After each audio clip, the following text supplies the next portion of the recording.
Por que empresas experientes erram ao entrar em novos mercados, mesmo tendo dados? A verdade é que hoje nenhuma organização está completa, todas estão em constante transformação. O ano que o iPhone foi lançado foi o ano de maior faturamento da Nokia.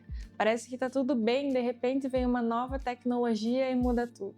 Mais de 50% das empresas da Fortune 500 de 2000 já não estão mais nessa lista. Tudo muda o tempo todo, é muito rápido. Tecnologia chega, os canais mudam, o consumidor muda, o custo muda, o concorrente muda, é tudo muito volátil hoje em dia. Se a sua empresa só reage, você vira refém do trimestre. Por isso que é preciso pensar sempre à frente. A Target, por exemplo, tinha um plano agressivo de abrir 124 lojas em 2 anos no Canadá.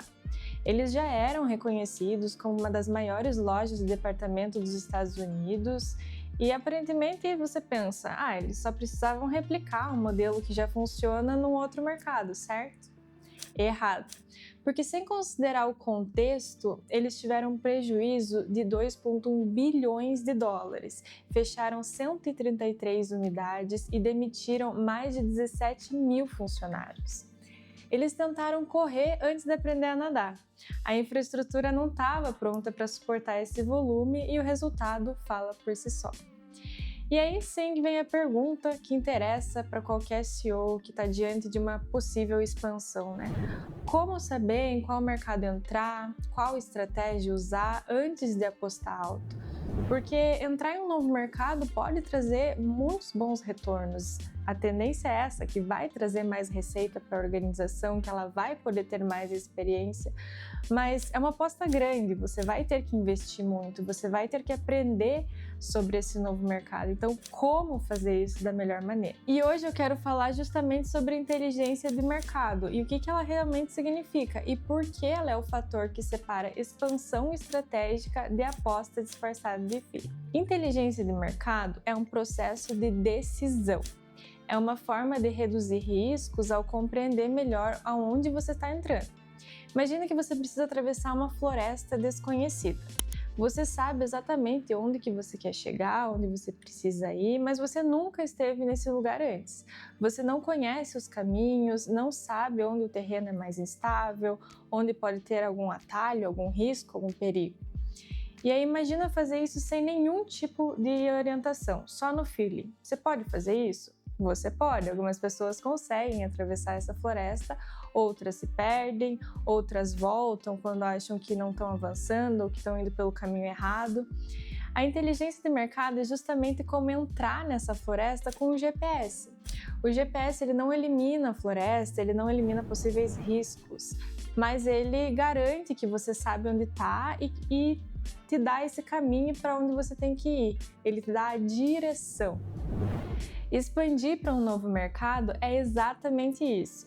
Você não precisa saber tudo sobre a floresta, mas você precisa de orientação suficiente para não caminhar no escuro. O que eu vejo na prática é que muita empresa tem dado e pouca empresa tem inteligência.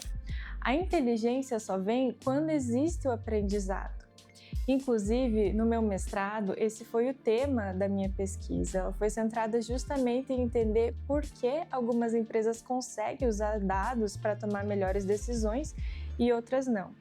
E o que ficou muito claro na minha pesquisa é que as empresas que só coletam e analisam esses dados tomam decisões infinitamente piores do que aquelas que conseguem aprender, que conseguem disseminar esse dado, incorporar esse dado na rotina. A grande questão é que a inteligência ela deve fazer parte desse processo organizacional. Porque quando o insight ele fica preso num time, um fornecedor ou no dashboard, ele não chega no lugar certo, que é a decisão. Não adianta você ter um painel lindo com um monte de gráfico se esse insight não está chegando em quem deveria chegar. Um outro ponto é que existe uma armadilha muito comum no discurso de expansão. A ideia de que precisamos de grandes movimentos, visões grandiosas, saltos, aquela ideia genial. E na prática, quase sempre, o melhor caminho é justamente o inverso disso. Visões grandiosas demais inflam bolhas, geralmente. E os pequenos avanços graduais constroem valor. E é por isso que crescimento precisa acontecer em camadas. Primeiro você domina o básico, aonde você ganha dinheiro hoje. e depois você avança, aonde você vai ganhar dinheiro amanhã. Quando a Nestlé adquiriu a Roundtree, por exemplo, a lógica foi muito essa de camada por camada do que reinvenção romântica. Enquanto a Target tentou impor sua logística americana no Canadá, a Nestlé, suíça, percebeu que para crescer globalmente no setor de doces, ela precisava de marcas que as pessoas já amassem. Então ela manteve as marcas que as pessoas já gostavam, como o Kit Kat, e aplicou o conceito de Glocal, que é manter a identidade que a marca já tinha, mas adaptada à cultura local. Você sabia que no Japão o Kit Kat tem mais de 300 sabores exóticos, como por exemplo saquê, wasabi, chá verde, cheesecake de morango e tantos outros? Eles conseguiram justamente ir fazendo essas adaptações. E a Target, que tentou só americanizar o Canadá, não teve o mesmo sucesso. E aqui entra uma das estratégias mais inteligentes de entrada em novos mercados: não fazer tudo sozinho. Você pode somar expertises, é um pouco do que acontece nessas aquisições. Quando uma empresa combina o seu core com o conhecimento da outra, 1 mais 1 deixa de ser 2 e vira 3. É o jogo do equity. Mas essas são decisões grandes para serem tomadas por feeling, e é aí que entra uma boa pesquisa. Usar dados e tendências para poder ir além. E aí tem gente que fala: ah, Marina, mas hoje tem IA, tem ferramenta, tem tudo, tem dashboard, tá tudo aí. E eu diria, sim, exatamente por isso que o problema mudou. A escassez não é mais de informação, a escassez é o discernimento. É você saber pegar toda essa informação e aplicar de forma inteligente no teu negócio. Por isso eu reforço, inteligência de mercado não é só ter dados. É um sistema de decisão que transforma dados em aprendizado e escolha. Presta muita atenção nessa palavra, aprendizado. Você tem que usar isso, você tem que aprender com esses dados tem que servir. E eu não estou falando aqui que o feeling não tem sua usabilidade. Ele é útil, ele é necessário. Inclusive, as melhores decisões são essas que misturam o feeling, a inteligência de mercado, o embasamento. Mas o feeling ele vira perigo quando o custo do erro é alto. Uma pesquisa bem desenhada, ela te entrega 3 coisas que a IA e o feeling não te dão juntos: o tamanho real da oportunidade, os cenários de risco e a estratégia de entrada coerente com a sua vantagem. É importante ressaltar que a inteligência de mercado geralmente foca na estratégia competitiva e no ambiente externo.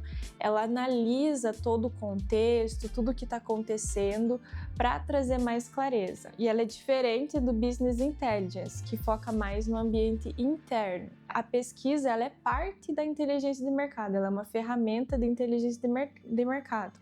A gente pode sim utilizar dessa fonte do BI, dos dados internos, e ajudar a corroborar, entender como que vai lançar esse produto, mas ela também vai entender esse contexto mais amplo. E aí tem alguns tipos de pesquisa, eu vou deixar um vídeo aqui bem completo explicando um pouco mais sobre como funciona o método científico, como funciona essa pesquisa e como você pode aplicar isso com a inteligência de mercado. A grande questão é que entrar num novo mercado não deve ser um ato só de coragem, ele tem que ser um ato de clareza. E a inteligência de mercado vem justamente nesse ponto. Ela não existe para validar ideias, ela existe para evitar decisões ruins antes que elas virem um custo. Eu, no meu trabalho, ajudo empresas a usarem dados para tomar decisões mais embasadas. Eu vou deixar um link aqui embaixo na descrição. Entre lá no meu site, entenda um pouco mais sobre como funciona esse método e como a inteligência de mercado pode ajudar você a ter mais receita, entrar em novos mercados, criar novos produtos, enfim, tantas outras coisas. E me conta nos comentários, o que você acha no seu negócio que você pode ir além utilizando a inteligência de mercado?